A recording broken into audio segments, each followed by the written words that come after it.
America's Pop Culture Trivia Show. Check it out. America's Pop Culture Trivia Show. With Joe Parisi. This is episode 145 of America's Pop Culture Trivia Show. My name's Joe Parisi. Thank you for downloading this episode. As always, I've got 21 fresh pop culture trivia questions coming your way. I've got them broken down into 3 rounds, 7 questions per round, with just 5 seconds between questions for you to think of the answers. Round number 1 today will be a music round. Round 2, all about movies. Round 3, television. Good luck. Now let's play. Round 1. Here come your music questions. Question number 1.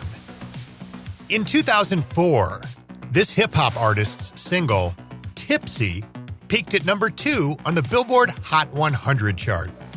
He got to perform the song live on the season 29 finale of Saturday Night Live. Name the hip-hop artist behind the single, Tipsy.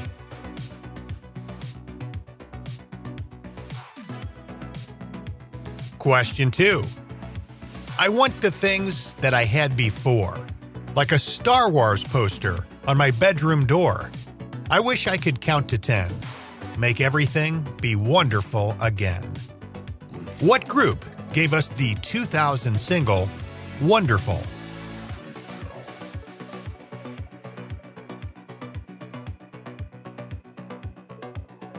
Question 3. Released in 1966, Pet Sounds was the 11th studio album put out by what band?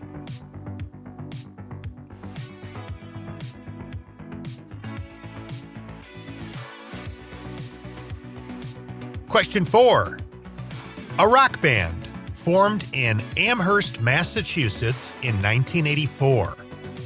They put out a single called Feel the Pain in 1994 that found success and has become one of their most popular songs. Name the band.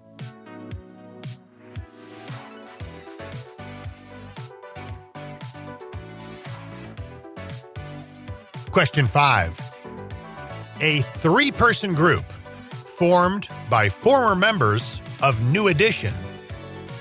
Their 1990 album called Poison went quadruple platinum. Their 1993 follow-up, Hootie Mac, went gold. Name the group.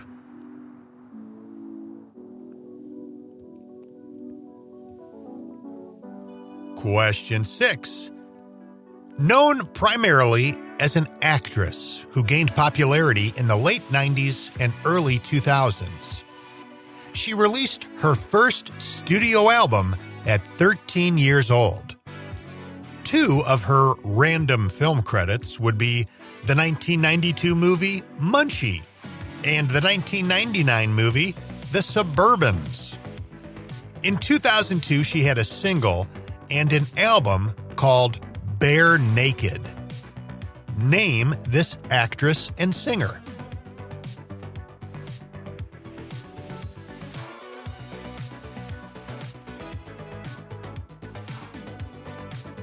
Question 7.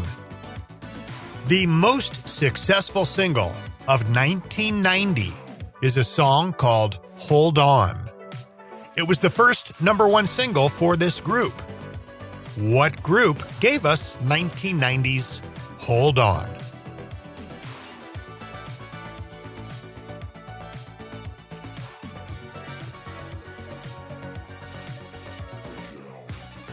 And just like that, we are done with round number 1. Here come your answers. Question number 1. In 2004, this hip-hop artist's single, Tipsy, peaked at number 2 on the Billboard Hot 100 chart.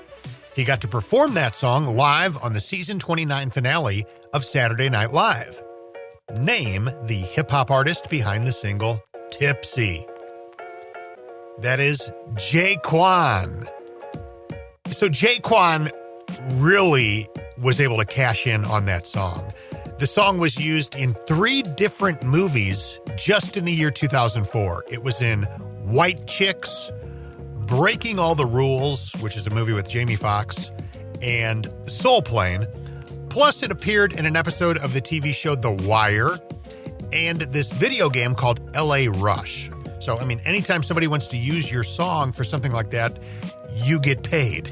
Then there were some remixes of Tipsy that came out in 2012 that appeared in that movie Project X. A remix appeared in the 2013 film This Is the End. Again in the 2015 movie Sisters. So he was lucky enough to have that one big hit, and then he just milked it. And good for him. Question number 2. I want the things that I had before, like a Star Wars poster on my bedroom door. I wish I could count to 10, make everything be wonderful again. What group gave us the 2000 single, Wonderful? That is Everclear. Question 3, released in 1966, Pet Sounds was the 11th studio album put out by what band? The Beach Boys. Question 4. A rock band formed in Amherst, Massachusetts in 1984. They put out a single called Feel the Pain in 1994 that found success and has become one of their most popular songs. Name that band. That is Dinosaur Jr. Originally, they were just called Dinosaur, but they got sued. Apparently, there was another band out there called Dinosaur, and they were like, nope, not having it. So to get past this, they just added Junior to their name. That happened sometime around 1986-87. Question number 5. A 3-person group formed by former members of New Edition. Their 1990 album called Poison went quadruple platinum. Their 1993 follow-up called Hootie Mac went gold. Name that group. That is Belle Biv DeVoe. A lot of us, myself included, owned Poison, but did you own Hootie Mac? I did not. Question 6. Known primarily as an actress who gained popularity in the late 90s, early 2000s, she released her first studio album at 13 years old. 2 of her random film credits would be the 1992 movie Munchie and the 1999 movie The Suburbans. In 2002, she had a single and an album called Bare Naked. Name this actress and singer. That is Jennifer Love Hewitt. There was a time where that song, that video, was getting played on MTV and a little bit on the radio. But Jennifer Love Hewitt really capitalized on that MTV audience back in that era. In addition to her own song and video, she was in the video for LFO's Girl on TV, which came out in 99. She was in the Enrique Iglesias Hero video in 2001. Then in 2012, she was in RuPaul's Glamazon video. For me, when I think of Jennifer Love Hewitt, I immediately think of the movie Can't Hardly Wait. But I think for everybody, it's kind of different. Question number 7. The most successful single of 1990 is a song called Hold On.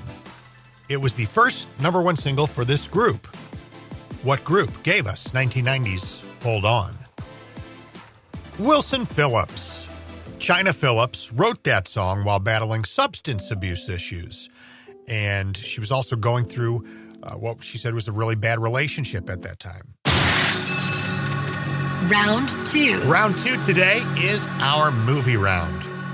Question number 1. In the 2003 comedy Old School, what do the characters name the house party that they throw as a housewarming for Mitch?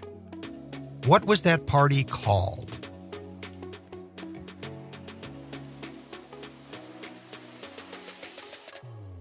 Question number 2. In what film from 1989 did Jean-Claude Van Damme play a character named Kurt Sloan?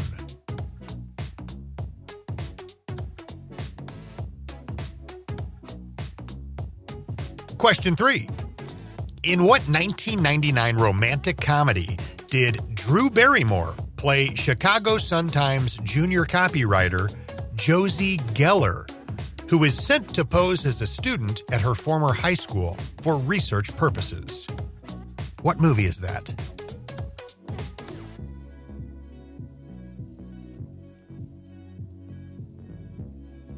Question 4. What is the first name of the character played by Brittany Murphy in the movie Clueless?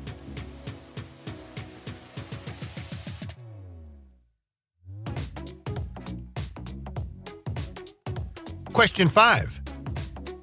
In what movie did Lindsay Lohan play a set of twins separated at birth who reunite at a summer camp?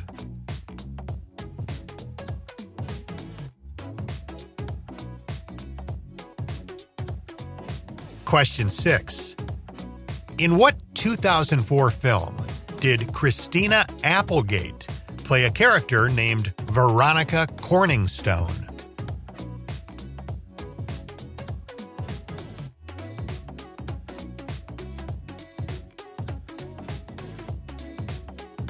And question number 7.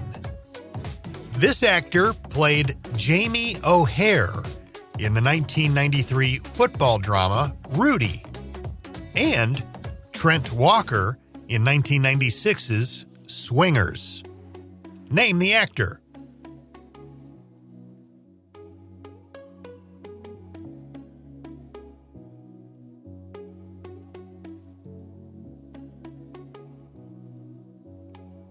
And that's going to do it for the movie round. Here come your next 7 answers. Question 1. In the 2003 comedy Old School, what do the characters name the house party that they throw as a housewarming for Mitch? Mitchapalooza. Remember they had the posters stuck on the big mailboxes and stuff around campus? Had a picture of Luke Wilson's face on it. Mitchapalooza. Question number 2. In what film from 1989 did Jean-Claude Van Damme play a character named Kurt Sloan?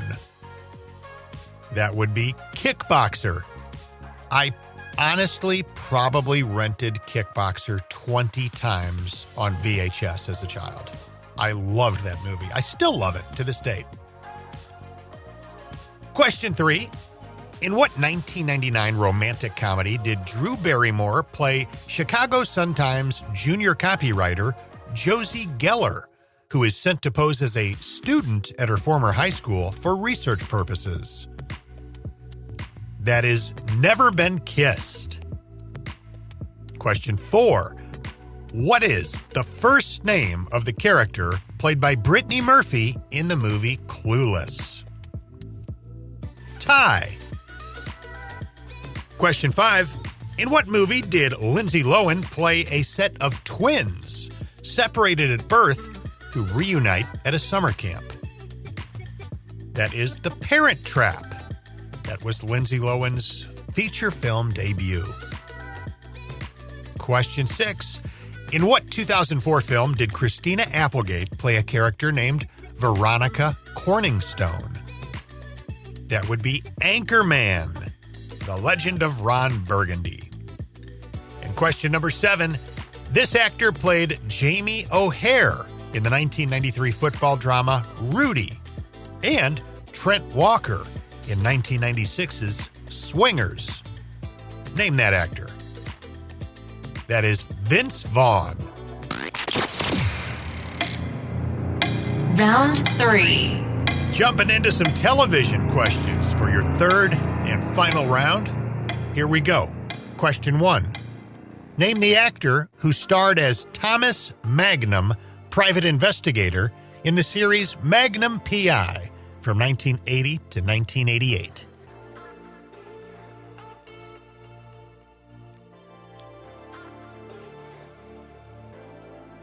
Question 2. Starting in 1998, real-life professional boxing referee Mills Lane voiced a character of himself on a stop-motion claymation MTV show. What show was it?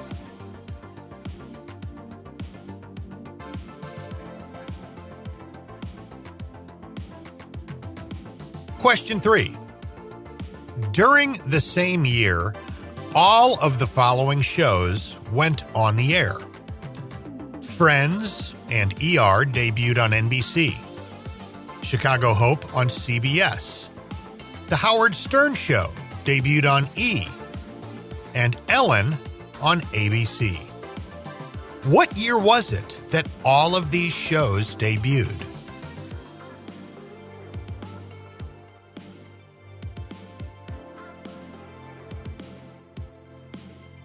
Question 4. On the sketch comedy show In Living Color, this actor and comedian portrayed Homie D. Clown. Name the actor.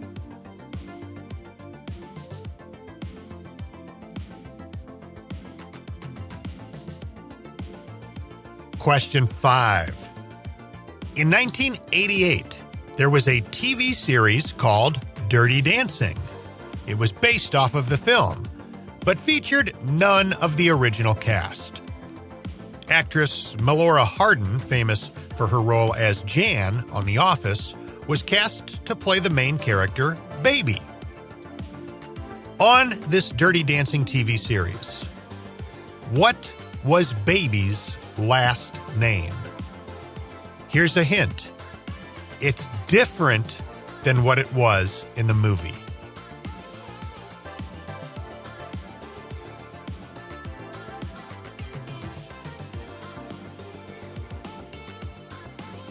Question 6. This actor starred as struggling novelist Jonathan Ames, who moonlights as an unlicensed private detective in the HBO series Bored to Death. Name that actor.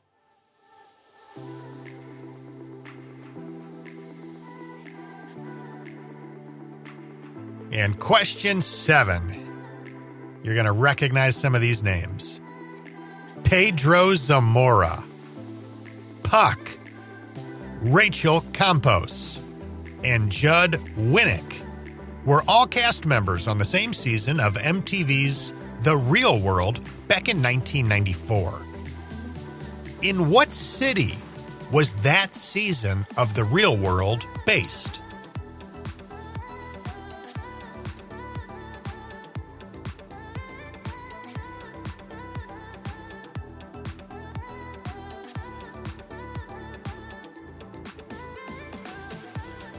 And that's going to wrap up round number 3.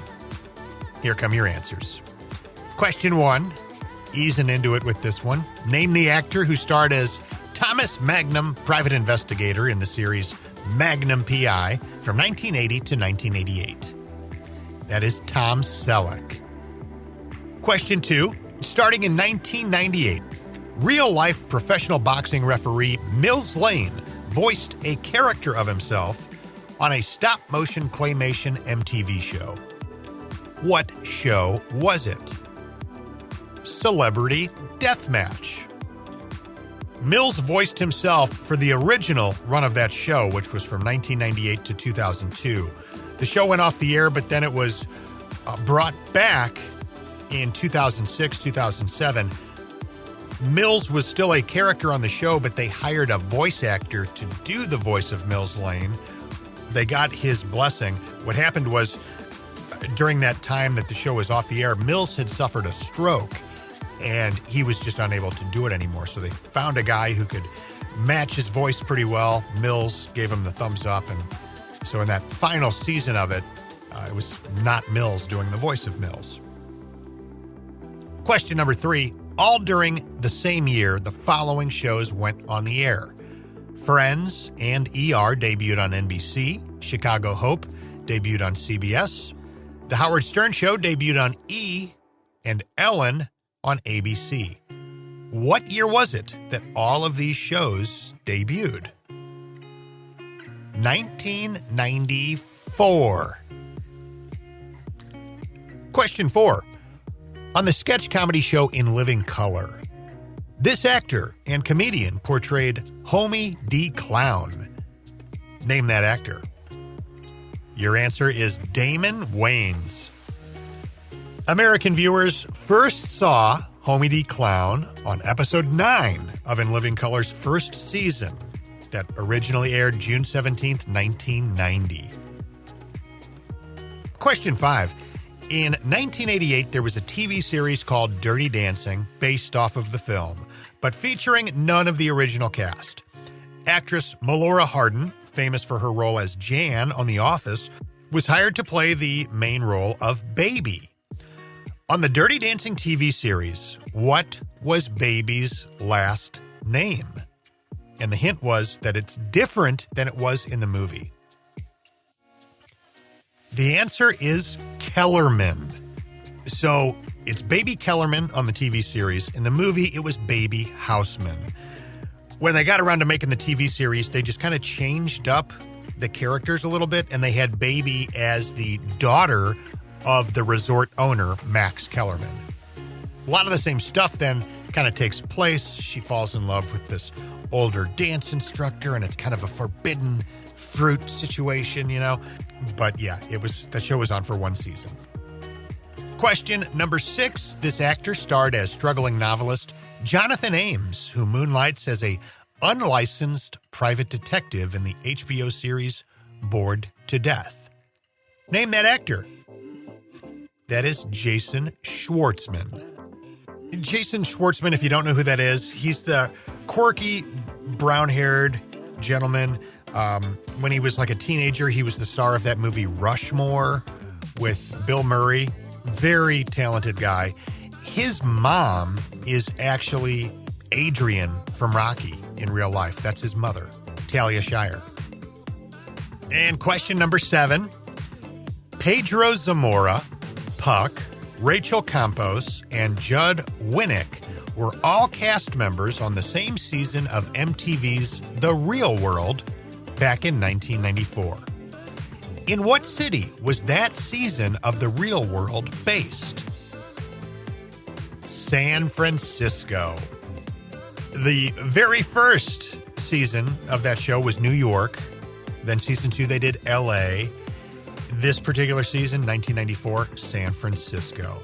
And that's the season that, for me, I kind of remember the most. I mean, I was an MTV fanatic for years, from like 1991 to like, let's say 99, 2000.